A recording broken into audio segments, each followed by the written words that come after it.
Bonjour à toutes et à tous et bienvenue sur Educative. Alors aujourd'hui, vraiment une vidéo pour entrer au cœur de la connaissance, c'est-à-dire on veut étudier la monotonie d'une suite géométrique, mais attention, le premier terme est négatif, ce qui diffère de ce qu'on avait vu sur des suites qui étaient des suites avec des termes positifs. C'est une suite géométrique de raison Q, mais attention, U0 est négatif, ce qui veut dire que tous les termes, étant donné que Q est positif, ce qui veut dire que tous les termes de la suite sont négatifs. Et cette étude-là, on ne l'avait pas faite.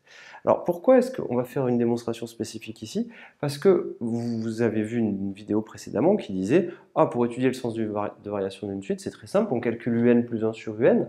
Si c'est plus grand que 1, eh bien la suite est croissante.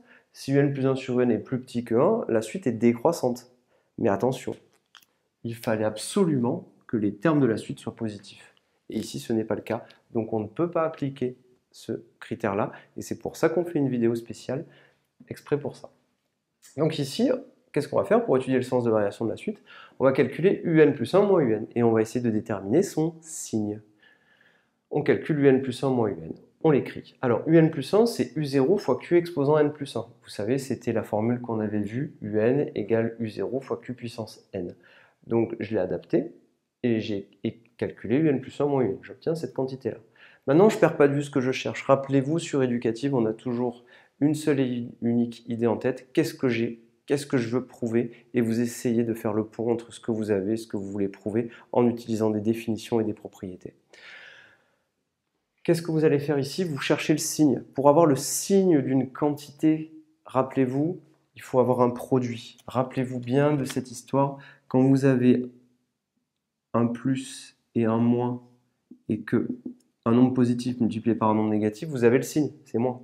Par contre, si vous ajoutez un nombre positif avec un nombre négatif, vous ne pouvez pas savoir le signe. Donc ici, l'idée, c'est factoriser. On va factoriser pour essayer de trouver notre signe. On factorise par U0. Donc ça nous fera U0 fois Qn plus 1 moins Qn. Et on va essayer de se dire, bah tiens, on peut encore factoriser. Donc ici, on peut factoriser par Q puissance n. Q puissance n fois Q moins 1, Q puissance n fois Q, Qn plus 1, Q puissance n fois 1, Q puissance n. Et maintenant, on obtient cette formule-là. Et là, on a gagné.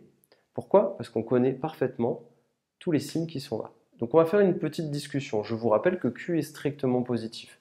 Donc, le signe de cette quantité-là, il est mené par, et il est donné par U0 et 1 moins Q. Alors on va faire plusieurs cas. Déjà, on sait que U0 est négatif. Donc on a déjà U0 qui est négatif. Ça, c'est acquis, on le sait. On va faire des cas. Donc on va faire premier cas. Et on va encore une fois, raisonner par ce qu'on appelle le raisonnement par disjonction des cas.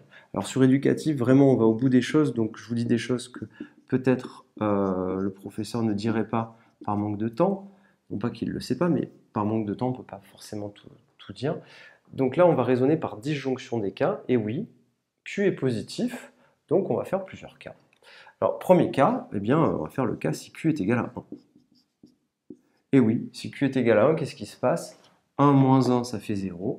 Ça veut dire que pour tout n, un plus 1 moins un égale 0. Ça veut dire pour tout n qui appartient à n, vous avez un plus 1 moins un qui est égal à 0. C'est-à-dire, qu'est-ce que ça veut dire?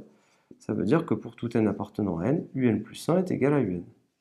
Et donc, si pour tout n appartenant à n, un plus 1 est égal à un, eh bien c'est aussi égal à u0, eh bien la suite un, elle est constante dans ce cas-là.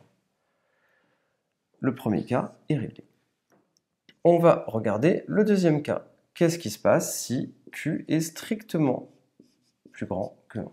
Eh bien, si Q est strictement plus grand que 1, 1 moins Q sera négatif.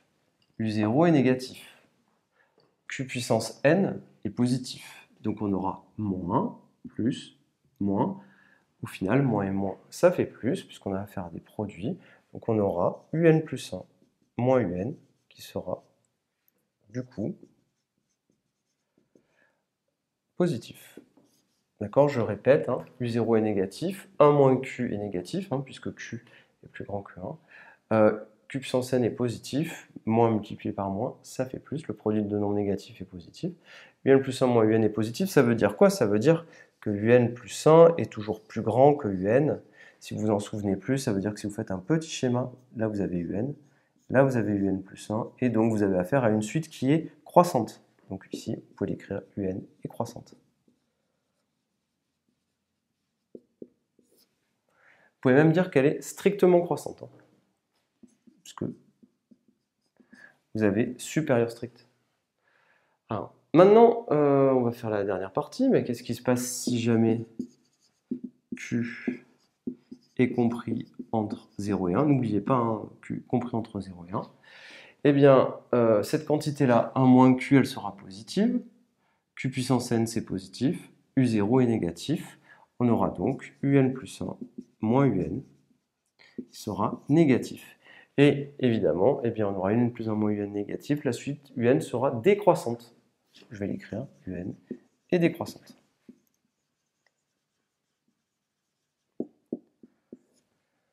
Et on a fini la preuve. Donc ça, c'est des choses que vous devez vous rappeler. C'est un exercice qui est une démonstration importante, qui est un résultat de cours qu'il faut absolument, absolument connaître. On va faire une petite parenthèse dans la vidéo qui suit.